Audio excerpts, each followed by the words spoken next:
요한계시록 2장 살펴보겠습니다.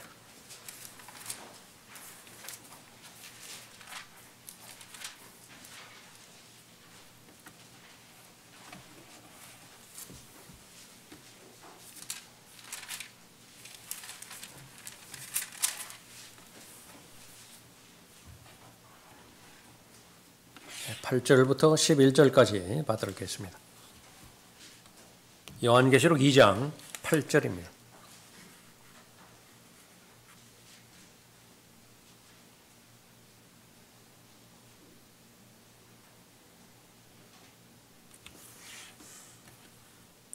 스모나 교회의 천사에게 편지하라.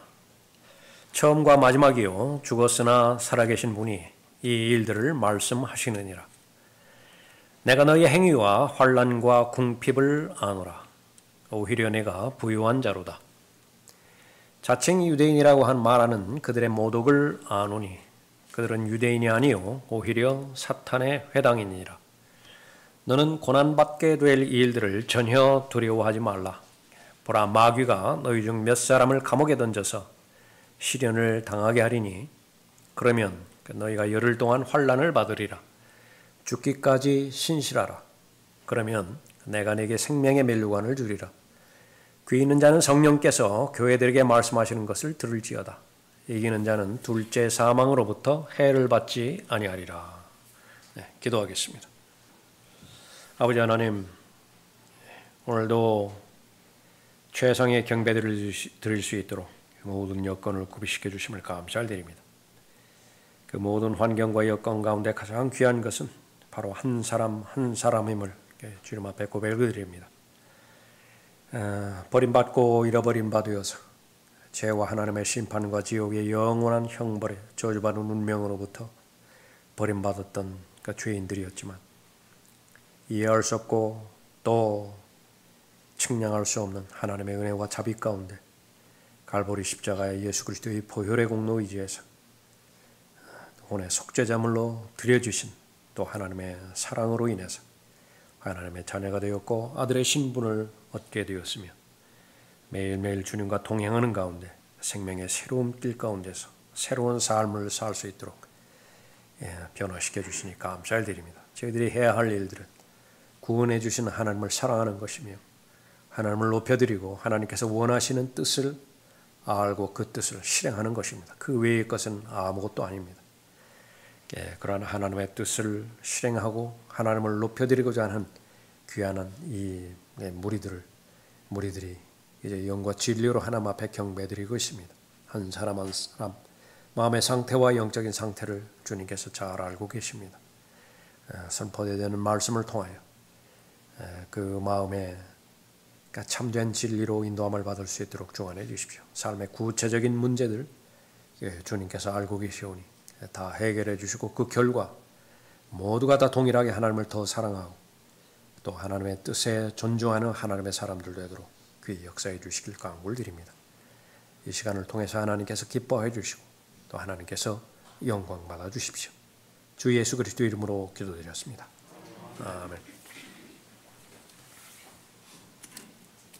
가난하지만 부유한 교회라고 하는 제목으로 말씀드리겠습니다. 소아시아의 7교회, 에베소 교회가 있었고요. 두 번째 스모나 교회입니다. 위치적으로 보면 에베소에서 북쪽으로 약 60km 떨어진 곳에 위치해 있습니다.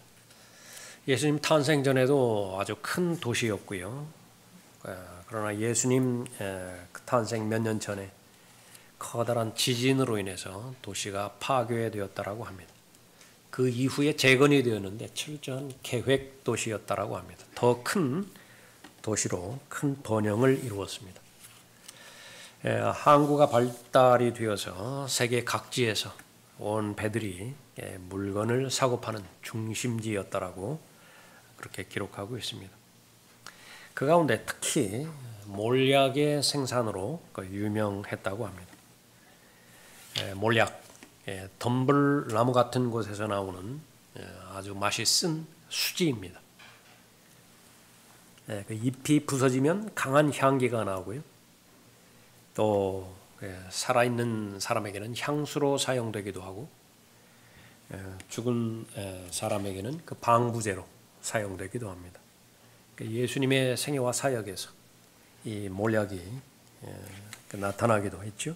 고난과 죽음과 연관된 그런 부분이었습니다. 그래서 그런지 이 스모나라고 하는 말의 어원, 그것은 쓴맛과 쓴 모략이라고 합니다. 그래서 죽음을 의미하는 것이고요. 이 교회에 관련되어서 바로 고난과 죽음이라고 하는 뜻을 내포하고 있습니다. 종교적으로도 어느 도시에 마찬가지겠지만 이 스모나 도시라고 하는 것도 대단히 큰 그 신전들이 많이 있었습니다.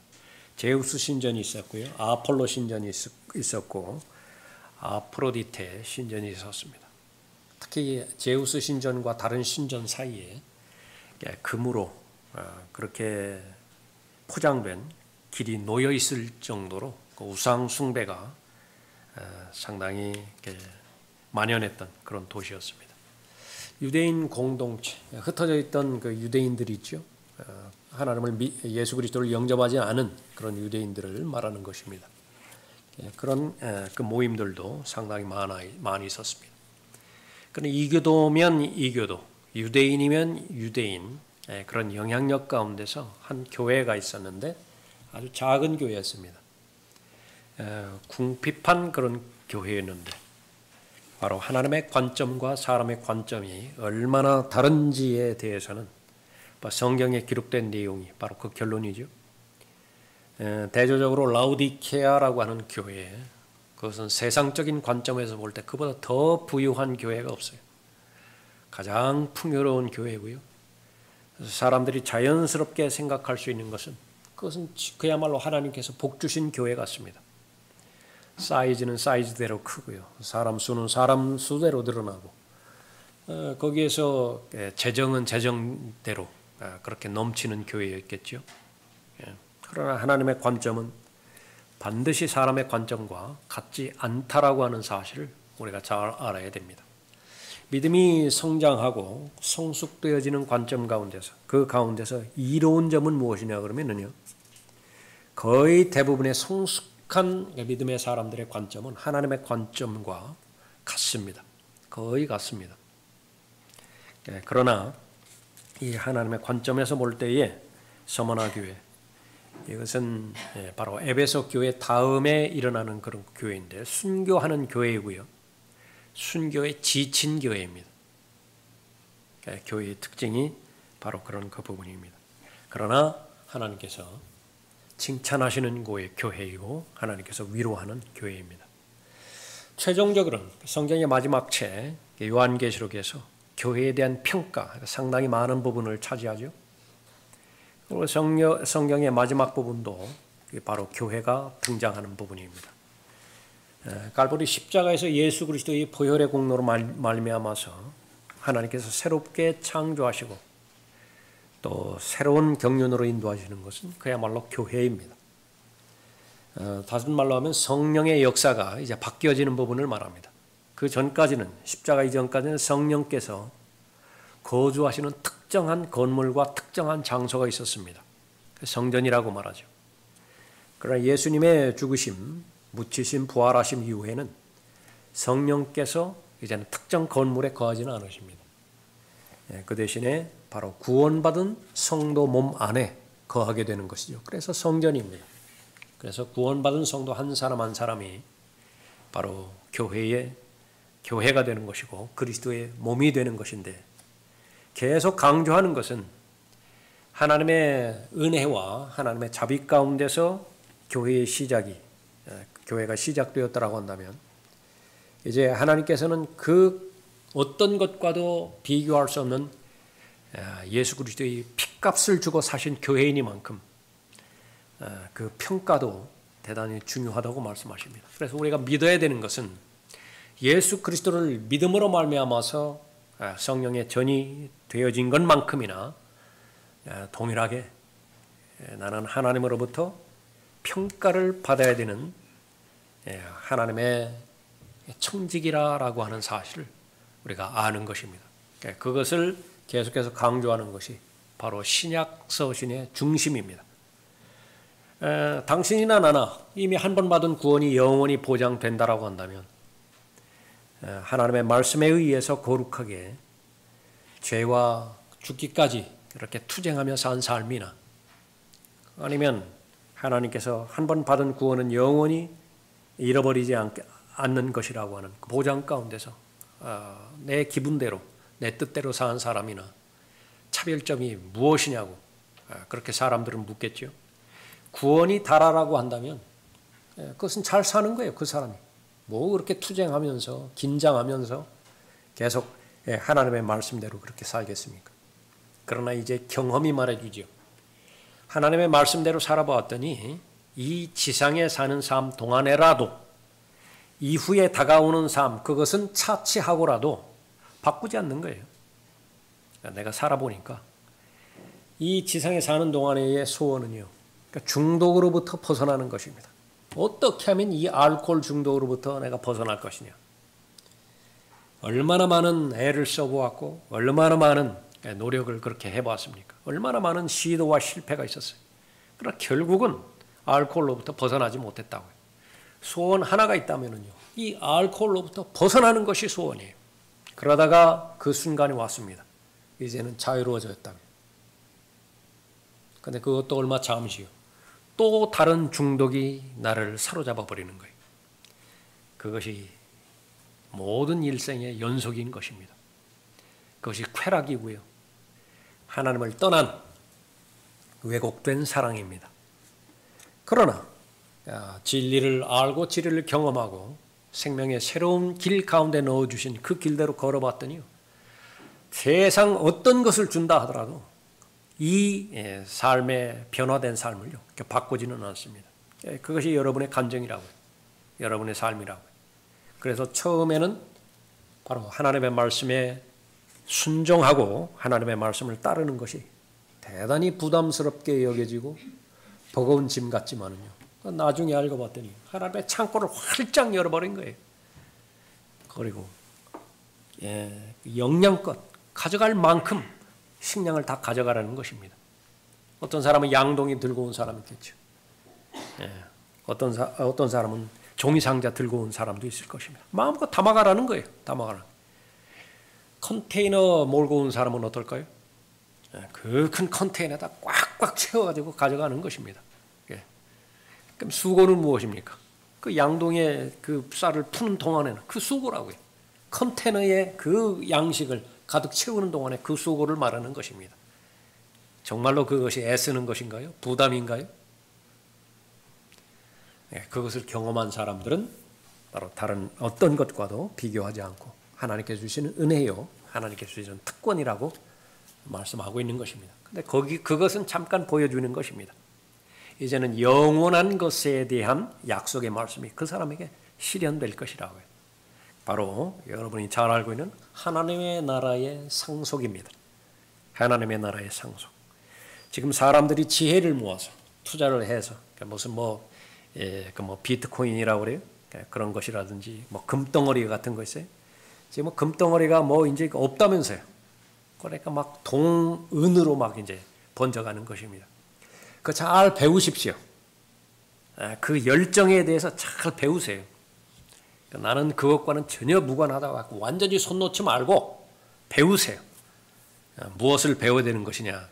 그 사람들의 열정입니다. 지상에 사는 동안에 다가오는 세상에 소망이 없는 사람은 그렇게라도 살아야 돼요. 그렇게라도. 그러나 하나님의 자녀들, 그것은 예수 그리스도를 개인의 구주로 영접하는 순간부터 영원은 시작이 되었습니다. 멀리 바라봐야 되죠. 끝을 바라볼 수 있어야 됩니다. 하나님의 말씀은 말씀하십니다. 성경이 기록되던 당시에도 금과 은은 매우 중요한 물질이었습니다. 그래서 많이 등장하죠. 금과 은에 대해서. 그러나 그 결론은 무엇입니까? 결국은 다 없어져 버릴 것이라고요. 결국은. 그러면 영원한 것은 무엇이냐? 교회입니다. 교회는 무엇이라고요? 여러분 자신이 예수 그리스도의 피값으로 나를 사 주셨다라고 한다면 그 하나님의 피가 썩지 않는 한, 하나님의 피가 변질되지 않는 한 그 귀한 보혈의 공로로 말미암아서 하나님께서 사주신 그리스도인 하나님의 자녀는 영원히 존재하는 것입니다. 그런데 조금 더 하나님의 말씀을 살펴봤더니 이제는 하나님의 나라가 실현이 될 때가 있지요. 지금까지는 눈에 보이지는 않습니다. 예수님 믿으면은 하나님의 나라에 들어가지만은요. 이제는 물질적이고 가시적이고 실체적이고 정치적인 왕국이 이 땅 위에 건립이 될 텐데, 수립이 되어질 텐데, 그때에 동시에 하나님의 나라도 출현하게 되어집니다. 나타나게 되어지는 것이에요. 그때에 이제 하나님께서 문화의 비유를 통해서 말씀하셨던 진리, 달란트의 비유를 통해서 말씀하셨던 진리가 그대로 진리 실체가 실체로 성도들에게 이루어지는 것입니다. 하나님께서 여러분을 아끼시는데 얼마만큼 아끼시는 것이냐? 자신의 생명을 내어놓고서라도 여러분을 사셨어요. 여러분을 아끼시는데 얼마만큼 아끼시는 것이냐? 창조주로서 모든 우주 만물을 창조하시고요. 그것을 여러분에게 대리 통치하도록 맡기신 것입니다. 다른 사람에게 안 맡겨요. 천사들은 그것을 도울 뿐입니다. 여러분이 바로 상속자라고 하는 것이에요. 그러니까 그 가운데서 하나님의 말씀의 원리, 이 교회에 대해서는 반드시 하나님의 인정의 대상이 되어야 되고 칭찬의 대상이 되어야 된다는 것이죠. 하나님께서는 사랑하시기 때문에 책망하십니다. 사랑하시기 때문에 바로 잡아주려고 애쓰시는 것이고요. 또 사랑하시기 때문에 징계하십니다. 사생아라고 한다면, 하나님을 아버지로 두지 않았다고 한다면 징계하지 않아요. 그냥 벌을 내리실 뿐입니다. 그러나 징계는 그 동기가 사랑이고요. 그 목적은 바로 잡혀지는 것입니다. 그래서 하나님의 본래의 목적, 그것이 잘 실현이 되어지는 것입니다. 가난하지만 부유한 교회, 하나님의 관점에서의 평가입니다. 훌륭한 교회예요. 세상에서는 가난해 보이지만 하나님 보시기에 부유한 교회인 것입니다. 강한 교회이고요. 그 교회는 세상을 이기는 교회입니다. 하나님의 능력으로. 그 교회의 특징은 박해받는 교회였습니다. 9절 다시 보십시오. 내가 너희 행위와 환난과 궁핍을 아노라. 오히려 네가 부유한 자로다. 자칭 유대인이라고 말하는 그들의 모독을 아노니 그들은 유대인이 아니요 오히려 사탄의 회당이니라. 환난이라고 하는 말, 압박을 의미하고는 있는 말이죠. 압박을 받는 교회입니다. 사람들이 제일 두려워하고 무서워하는 것, 압박입니다. 이 압박의 당사자가 되었다라고 한다면 모든 것을 잃어버린다라고 판단을 하는 것입니다. 그래서 특히 자아가 형성되기 이전에 소년의 단계, 청소년 단계에서는요, 제일 무서워하는 것이 또래 집단의 압박입니다. 어른이라고 예외가 아니에요. 자신이 소속된 사회에서, 소속 집단에서 자기가 따돌림을 당한다. 그 견딜 수 없는 것인데요. 그 배후에는 마귀가 도사리고 있는 것입니다. 무거운 돌로 눌러서 부서뜨릴 때에 사용되어지는 말입니다. 라틴어 트리뷸럼에서 왔어요. 환란을 영어로 트리뷸레이션이라고 그러죠. 라틴어 트리뷸럼에서 그렇게 왔는데 이것은 밀의 껍질을 벗기기 위해서 돌 바퀴, 그것을 지나가게 만드는 것입니다. 도구를 의미하는 것이죠. 예수님에 대한 사랑, 예수님에 대한 신뢰, 그것이 진짜인 것을 입증하기 위해서 대가를 치르고 있었습니다. 그것은 극심한 압박이었고 또 고난이었습니다. 이방인들로부터 조금 전에 살펴봤던 아테네 신정도 있었죠. 제우스 신전도 있었죠. 그런 이방 신들을 숭배하는 이교도뿐만 아니라 동적인 유대인들로부터도 압박을 받았습니다. 더 나아가서 같은 그리스도인이라고 그렇게 하면서도 자신들이 영적인 유대인이라고 주장하는 마귀들의 교리로 거짓 교리를 통해서도 공격을 받고 있었습니다. 하나님께서는 그것을 교회라고 부르지 않습니다. 그래서 사탄의 회당이라 그렇게 부르고 있습니다. 그래서 마귀가 가장 활발하게 활동하는 영역, 그것은 아주 더럽고 지저분하고 무질서하고 그런 도덕적으로 타락한 술집이라든지 뭐 밤에 활동하는 그런 어두컴컴한 그런 영역이 아니라 정말로 누가 본다 하더라도 정결을 추구하고 도덕을 추구하고 종교적인 예배당 안에서 많은 일들이, 사탄의 많은 일들이 이루어지는 것을 볼 수 있습니다. 이 시대에는 마귀가 공격하는 것은요, 마귀는 교리가 있습니다. 마귀들의 교리가 있어요. 마귀들의 교리는 어떻게 형성이 되느냐 그러면 바로 하나님의 건전한 교리가 있습니다. 건전한 교리에 마귀가 잘못된 거짓으로 오염시켜버리게 만드는 것입니다. 내가 하나님의 진리의 말씀을 올바로 분별하지 못하는 많은 사람들은 그 차이를 알지 못합니다. 그 상황 가운데서 마귀가 활동하는데 하나님께서는 그러한 모임을 사탄의 회당이라 그렇게 말하고 있습니다. 그럼에도 불구하고 그 모든 부분들을 분별해냈음은 물론이고 하나님의 진리의 지식을 올곧게 하나님의 진리의 지식만을 바라보고 동행했던 것입니다. 그 결과 다가온 것은 궁핍이었습니다. 가난이었습니다. 경제적 어려움만을 말하는 것이 아니라 이것은 절대 빈곤을 말합니다. 그래서 성경에서 괜히 먹을 것과 입을 것, 그것이 있으면 만족할 것이라고 그렇게 말하는 것이 아닙니다. 성경시대 초대교회 또 그 이후의 시대 봤을 때는요, 정말로 절대 빈곤에 봉착했을 때가 그것이 바로 현실이었죠. 그건 멀리 있는 것이 아닙니다. 그러니까 여러분의 세대에서도 지금 제 세대만 하더라도 절대 빈곤 그 과정을 거의 끄트머리였지만은 통과했었던 것입니다. 다른 모든 부분들은 모른다 하더라도 이 박정희 대통령에 대한 평가, 그것은 이구동성으로 그 부분은 부인할 사람이 없어요. 먹는 것을 해결해 주는데 그 먹는 것이라고 하는 것은 실존을 말하는 것입니다. 실존의 기반 위에서 사람의 자유도 의미가 있는 것이지요. 실존이 위협받고 있다. 그러면 그 아무런 의미가 없는 것입니다.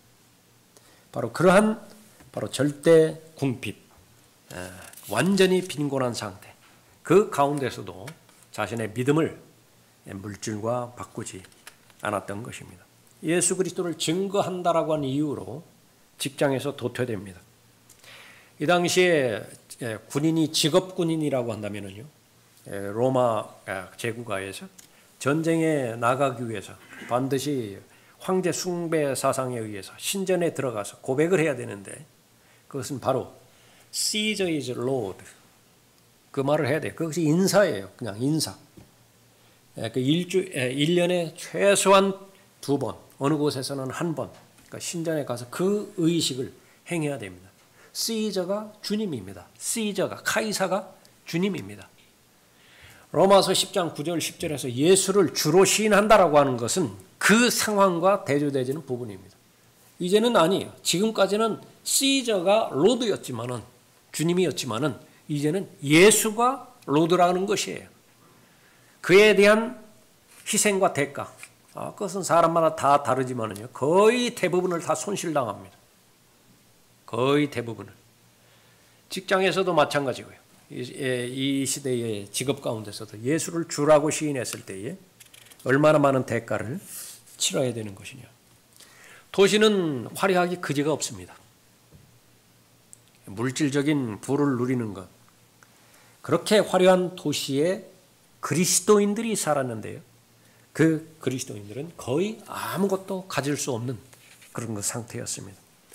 사탄은 조롱과 유혹과 아니면은 공갈과 협박을 통해서 그 단번에 전해주신 믿음, 그것을 빼앗아가기 위해서 혈안이 되었던 것입니다. 회의감을 가져다 주고요. 한두 번은 겪을지 모르지만 언제까지 이 환난과 궁핍을 계속해서 겪어야 될 것이냐, 말할 수 없는 회의감을 넣어주기도 합니다. 한 가지만 제시하는 거예요. 예수를 부인해라. 그러면 풍요롭게 살 수 있다. 그러나 하나님의 위로가 있는 이 서마나 교회, 그 모든 부분들을 감당을 했던 것입니다. 감옥에 갇히는 고난까지 겪었던 것입니다. 10절 다시 보십시오. 너는 고난받게 될 일들을 전혀 두려워하지 말라. 이 부분들은 미리 예언해 주시는 것입니다. 앞으로 어떤 일들이 일어날 것인지에 대해서는 하나님께서는 정직하게 있는 그대로 말씀해 주세요. 그것을 미끼로 던지지 않습니다. 세상 종교처럼. 이스라엘의 역사도 마찬가지죠. 이집트로부터 탈출하게 될 텐데 그 뒤에 반드시 파라오 군대의 추격을 받게 될 것이다. 추격의 그 위험성은 어떤 것입니까? 두 가지 중에 하나밖에 없어요. 바다에 빠져 죽든지 아니면 파라오의 군대의 그 말 발굽에 밟혀 죽든지 그 외에는 방법이 없어요. 그 가운데서 하나님의 섭리적인 인도하심과 보호하심 그것을 신뢰할 수 있는 것이냐라고 하는 것이 믿음의 실체이고 믿음의 영역인 것입니다. 앞으로 고난받게 될 것이에요. 이 고난은 언제까지 지속이 되어지죠? 그러니까 들림마다 올라갈 그때까지입니다. 그러나 이 고난에 대해서 오해하지 말아야 될 것은요. 이게 물질적인 공격이라든지 정신적인 압박이라든지 아니면 신체적인 질병이라든지 이것만 생각하면 안 됩니다. 마귀가 주는 두려움은요. 마귀가 주는 갈등이라고 하는 것은 다른 모든 것들을 다 제시해 줄 것을 약속하고 그러니까 믿음만 내놓으라는 것이에요. 하나님에 대한 진정한 신뢰, 하나님에 대한 마음 깊은 것으로부터 우러나오는 뜨거운 사랑, 그것만 거두라는 것이에요. 형식적이 되어지고 또 의식적인 종교행위, 거기에만 머무른다라고 한다면 마귀는 모든 것을 제시한다라고 하는 것입니다. 그것이 진정한 고난이에요. 예수 그리스도께서 오시는 것은 믿든 믿지 않든지 간에 분명한 절대 진리입니다. 반드시 다시 오십니다. 찾으시는 것이 있다고. 무엇을 찾으시죠? 처음에 초림 때 오셨을 때 잃어버린 자를 찾으러 오셨다고요. 재림 때 오실 때는 믿음이 있는 사람을 찾으십니다. 그런데 발견이 안 돼요. 발견이 안 돼요. 소돔과 고모라가 멸망하는 거 10명만 발견이 되어지면 멸망이 안 됐을 텐데 10명이 채 안 되는 거예요. 마지막 날들에 인자가 올 때 세상에서 믿음을 보겠느냐. 그러니까 진실된 믿음이 없는 것입니다. 그런데 발견이 되는 거예요. 그런데 그 교회를 봤더니 세상 그렇게 초라하게 그지가 없어요. 가난하다고요. 궁핍하다고요. 그런데 거기에 있는 한 사람 한 사람을 봤을 때요. 하나님으로부터 인정받지 못하는 사람이 단 한 사람도 존재하지 않는 것입니다. 모두가 다 알곡들이고 모두가 다 보석들입니다. 그 사람들에게 미리 알려주십니다. 고난받게 될 것인데 바로 감옥에 던지게 될 것이다. 열흘 동안 환난을 받으리라. 역사적으로는 10차례에 있었던 로마 황제들의 극심한 박해였었죠. 다 견디게 되어지는 것입니다. 로마 시대에 있었던 감옥, 오늘날 그 감옥을 그렇게 잘 알 수 있는 방법은 없습니다. 오늘날의 감옥은 목적이 있죠. 교화입니다. 교화. 다시 추록을 해서 세상 사람들과 더불어서 살아가게 그렇게 만드는 거죠. 일반 시민으로 살아갈 수 있도록 그런 그 목적이 포함되어 있는 것입니다. 기술을 가르쳐 주기도 하죠. 책 읽도록 그렇게 허용하기도 하죠. 무슨 TV 시청이라든지 가능하게 만드는 것입니다. 그러나 로마 시대의 감옥은 단 하나입니다. 처형이에요. 당장 처형하지 않고 앞으로 처형하게 될 텐데 그때까지 임시적으로 가두어 놓는 것입니다. 감옥에서 나오는 유일한 길은 죽음입니다. 그러니까 죽어야 나오는 거예요. 그때에 바로 고문과 여러 가지 박해, 맹수에게 던져지거나 불에 태워지거나 칼로 죽임당하거나 그런 상태인 것입니다. 수많은 순교의 역사가 있죠. 그 가운데서 이 시대의 실제적인 인물, 사도 요한의 직접적인 제자, 그 다음 대대의 제자라고 그렇게 알려진 폴리캅입니다. 사회적으로 또 유대인 전체가 다 들고 일어나서 폴리캅을 죽이라고 고소가 들어왔습니다. AD 155년에 스머나 교회의 감독이었습니다. 이 본문의 감독이었어요. 체포된 이유는 단 하나입니다. 예수 그리스도를 믿는다는 이유죠. 그때의 나이가 86세입니다. 로마의 관리들은 그 사람을 존중했습니다. 죽이기를 원치 않았어요. 타협을 제시했습니다. 그냥 나의 주님은 카이사입니다. 한마디만 하십시오. Caesar is Lord. 하나만 하십시오. 폴리캅이 유명한 말을 했죠. 나는 86년 동안 주님을 섬겼다. 그런데 주님은 단 한 번도 나를 해치거나 실망시켜 주신 적이 없으셨다. 어떻게 내가 나의 왕이자 구주를 모욕할 수 있겠는가? 화형형을 선고받았습니다. 기둥에 묶고 못으로 고정시키라고 했어요. 담대하게 말했습니다. 나를 못으로 고정하지 않아도 된다.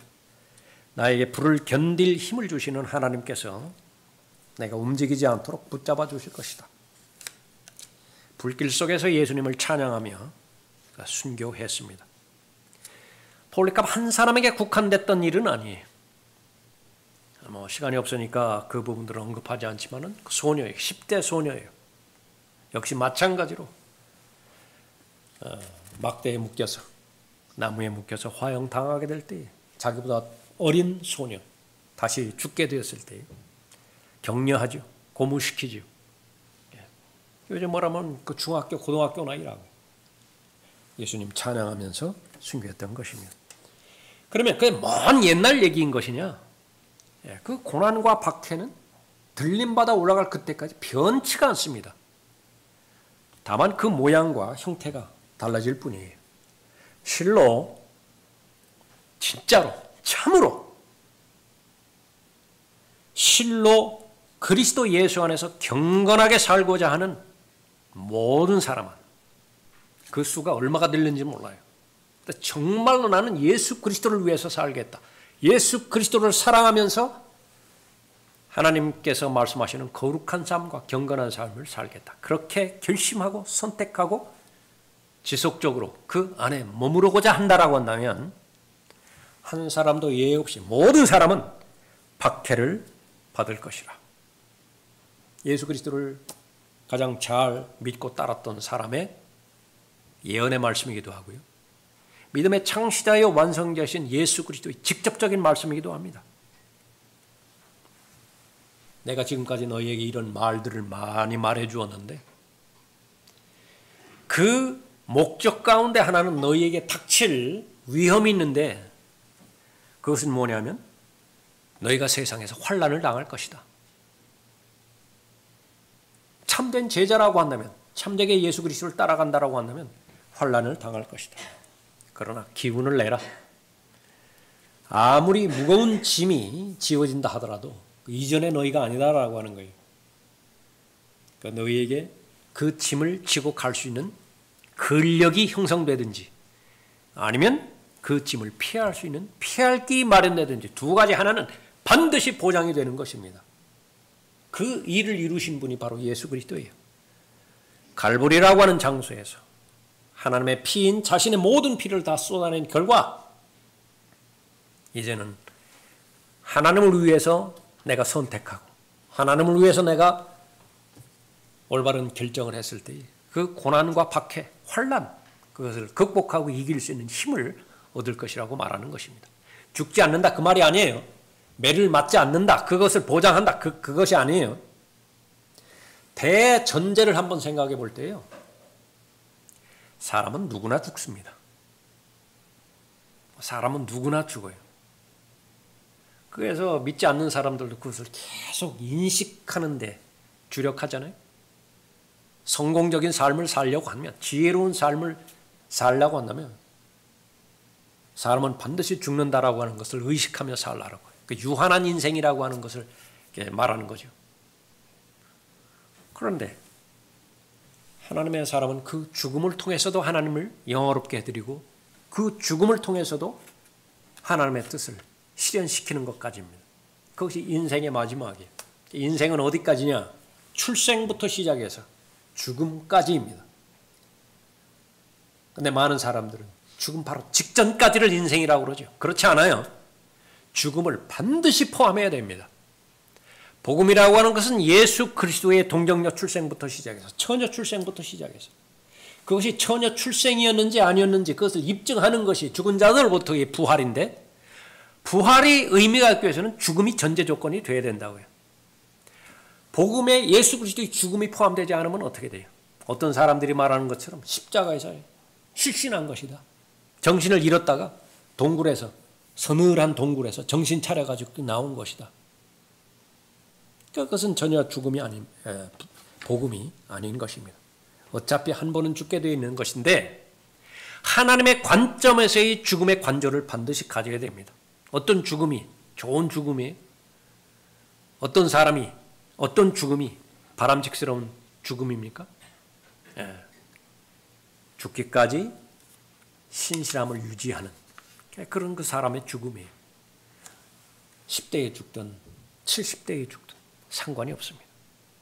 아닌 게 아니라 예수 그리스도를 따랐던 모든 사도들, 사도 요한만을 제외하고 일찌감치 다 순교했죠. 제명해서 살지 못했다 그 말이에요.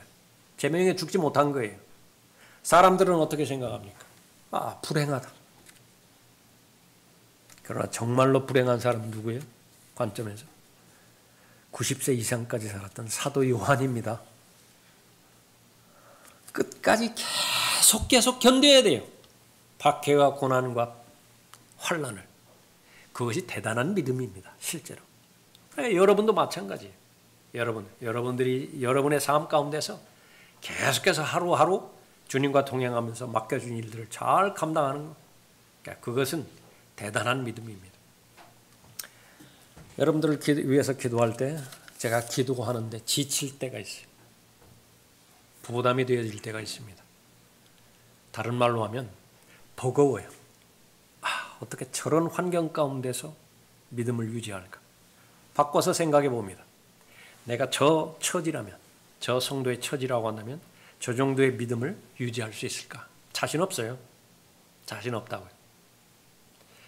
그래서 여러분의 상황이라고 한다면 견디지 못하기 때문에 목사로 부르셨는지 모릅니다. 진실이 담겨 있는 고백이에요. 저 같으면 견디지를 못할 것 같다고. 저런 질병 가운데 놓여 있는데 나의 성격상, 나의 기질상 계속해서 하나님 앞에 부복하고 그럴 때마다 하나님 앞에 도움을 요청할 수 있는 그 믿음을 과연 유지할 수 있을 것인가? 자신 없다고요. 모두가 다 하나님의 은혜 가운데 있는 것이고요.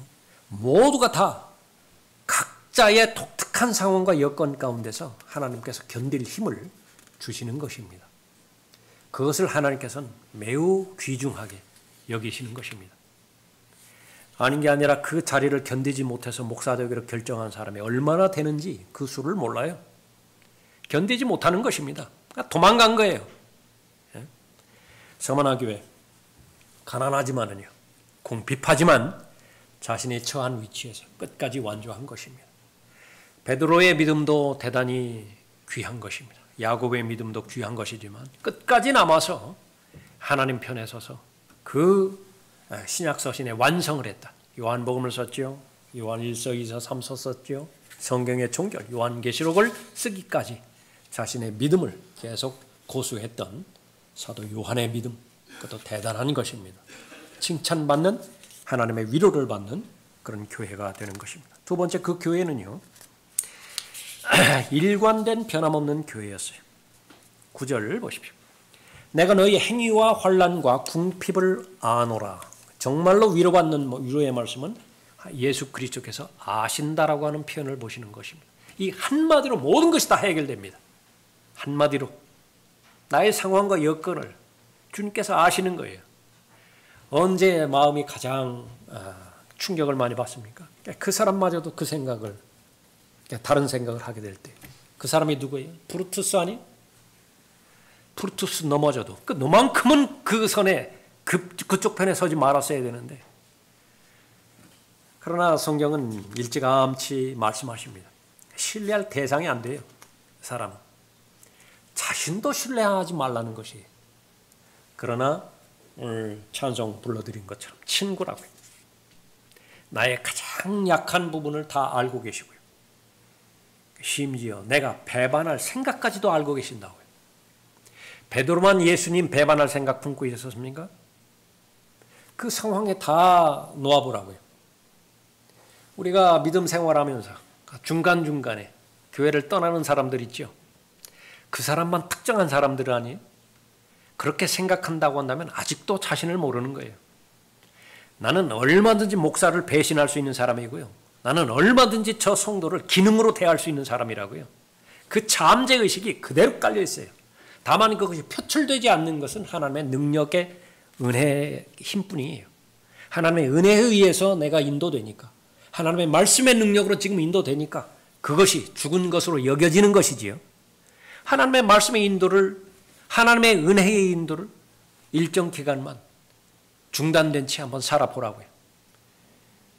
나는 나도 모르는 상태에서 쓴뿌리가 나오고, 나도 모르는 상태에서 불평과 불만이 그렇게 치솟아 올라오는 것인데, 그것은 이스라엘의 역사입니다.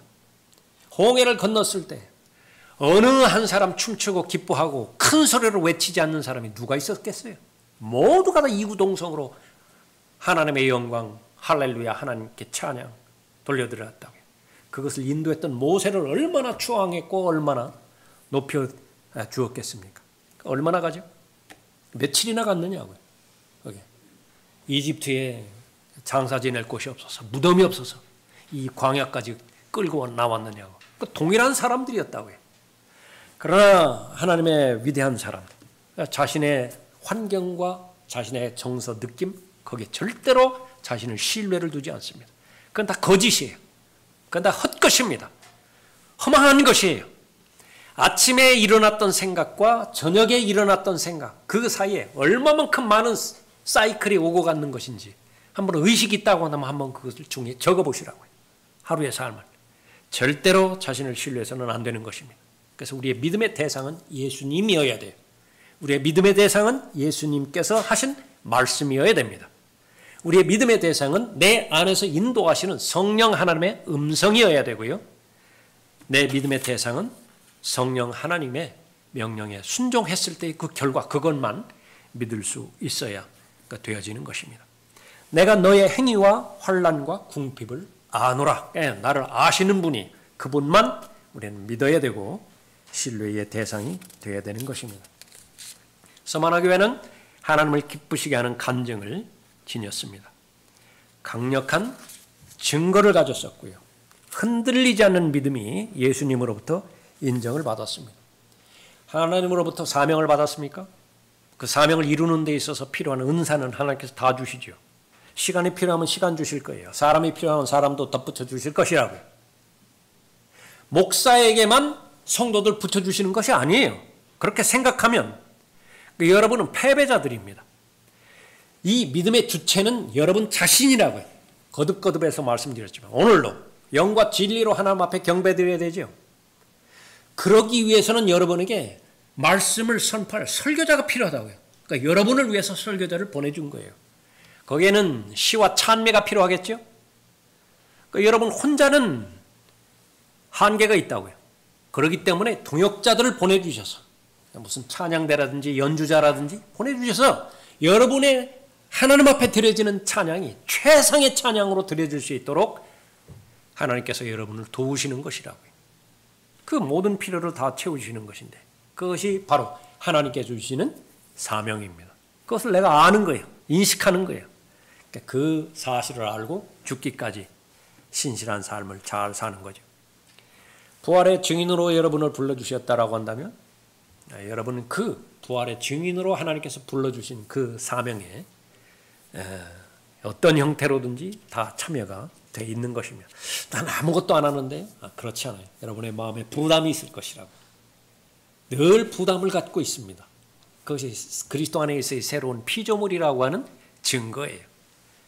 그것을 하나님 앞에 표현해드리고 반응했을 때에 이제 여러분의 믿음의 분량에 따라서 부활의 증인으로서의 그 영역을 잘 넓혀가는 것입니다. 서머나 교회는 어떻게 해야 되는 것이냐? 모두가 다 공개적으로 알아요. 저 사람은 예수 그리스도의 사람이라고. 저 사람의 입에서는 주 예수 그리스도를 믿으라. 그래야면 너와 네 집안이 구원을 받으리라. 그 말을 하는 사람이라고. 얼마나 많은 희생이 있었고 얼마나 많은 대가를 치러야 되겠습니까? 그러나 고려치 않았어요. 왜요? 멀리까지 바라볼 수 있는 영적인 안목이 있었기 때문에 그렇습니다. 이 세상이 다가 아니라고 하는 하나님의 말씀을 알고 다가오는 세상을 준비하는 데 있어서 이 세상은 의미가 있다고 하는 사실을 알았기 때문에 그랬어요. 그 사람의 특징은 일관된 삶입니다.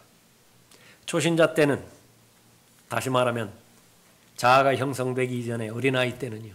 그 감정대로 살죠. 귀여워요. 귀엽다고요. 막 웃다가 또 울다가 막 좋다고 안기다가 또 뿌리치고 모든 것이 다 귀엽잖아요.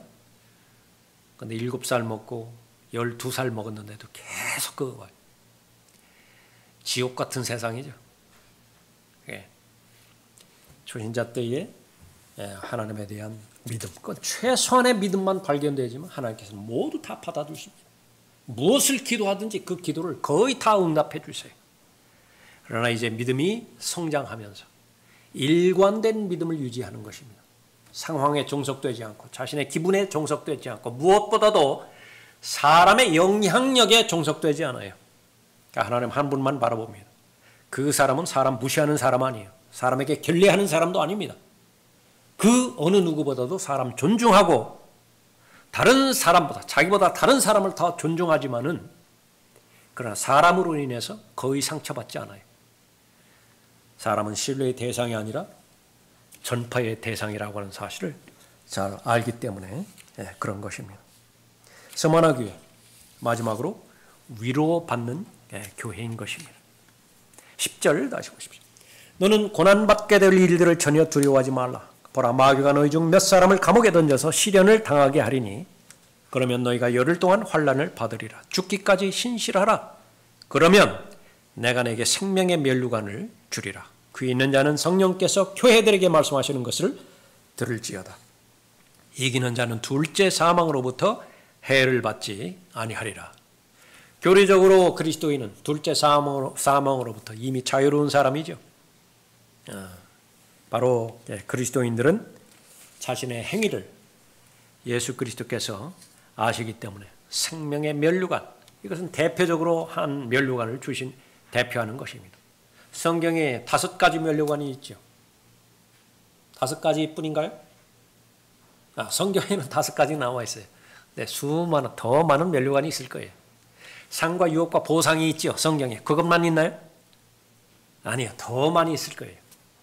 에베소서 4장이라든지 고린도전서 12장에서 다양한 은사들이 있죠. 그 은사들이 그것만일까요? 아니요, 더 많을 거예요. 삶 자체가 하나님께서 주시는 능력 가운데서, 은사 가운데서 이루어지는 것이니까 그런 것입니다. 하나님의 말씀은 무엇입니까? 무엇이 참된 인생이냐라고 하는 거예요. 하나님의 인정과 하나님의 위로, 하나님의 칭찬을 받는 인생이야말로, 인정받는 인생이야말로 참된 가치 있는 것입니다. 국가가 인정하는 시험이 있죠. 거기 합격이 될 때 그 인생은 가치가 있어요. 하나님께서 인정하시는 시험이 있다고. 하나님께서 인정하시는 평판이 있습니다. 바로 하나님의 자녀들 모두가 다 그러한 하나님의 자녀가 되기를 바라는 것입니다. 하나님의 자녀들은 멀리 바라볼 수 있는 사람이고요. 그것이 의미 있는 것은 하늘에 투자하는 사람입니다. 영원한 것에 투자하는 사람이에요. 이 사람들은 재물은 양쪽으로 거의 없는 사람들입니다. 다른 사람들과 비교해서 재물의 관점에서 비교해 봤을 때 거의 없는 사람들, 가진 것이 없는 사람이라고요. 궁핍하다고 말하지만은 이보다 더 부유한 사람이 없다고요. 왜 그렇습니까? 인생이라고 하는 것은 성경에 제시했지만은 소유에 많고 적음에 달려있는 것이 아니래요. 인생이라고 하는 것은 건강한 체력이냐 질병 있는 체력이냐 그것이 아니래요. 무엇입니까 그러면? living soul이에요. 살아있는 혼이라고요. 무엇에 대해서 살아있어요? 여러분을 창조하신 하나님에 대해서 올바로 반응할 수 있고, 하나님께서 기뻐하실 때 여러분도 기뻐할 수 있고, 하나님께서 슬퍼하실 때 여러분도 슬퍼할 수 있는 정상적인 반응을 할 수 있는 그런 상태가 되어졌을 때 그 사람은 참으로 부유한 사람입니다. 불편할 수 있겠지요. 불편할 수 있겠습니다. 그러나 그것을 극복하고 견딜 힘은 모두에게 다 하나님께서 주시는 것입니다. 가장 중요한 믿음, 신실한 믿음, 하나님 앞에 잘 인정됨으로 인해서 하늘의 보물들을 쌓았고, 그 결과 머지않았어요. 주님께서 재림하실 때에 상속이 이제 이루어질 텐데 모든 것이 다 재편됩니다.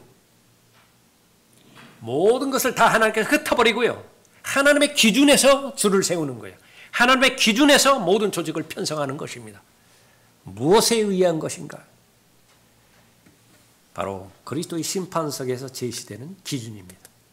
신실한 믿음인가? 그 목적으로 하나님의 말씀도 여러분에게 주셨고, 그 말씀을 잘 깨닫고 실행할 수 있게 하기 위해서 하나님 자체가, 하나님 스스로가 여러분 안에 머무르고 계시죠. 교회입니다. 여러분 스스로가 서머나 교회와 비교해서 볼 때 하나님 앞에 감사드리고요, 환난이 없는 그리스도인은 없습니다. 박해로부터 자유로운 그리스도인은 없습니다. 왜냐하면 마귀가 아직 불못에 던져지지 않기 때문에 그렇습니다.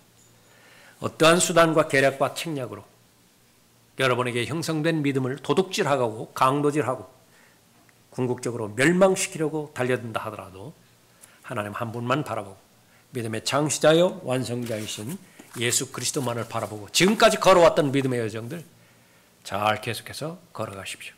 얼마 남지 않았습니다. 그 남지 않은 그 부분만 이제 잘 통과하면요, 계속해서 하늘의 영광을, 하나님의 영광을 찬양하는 찬송가로 여러분의 생애가, 여러분의 삶이 하나님의 칭찬과 하나님의 위로로 가득 찰 것입니다. 기도하겠습니다.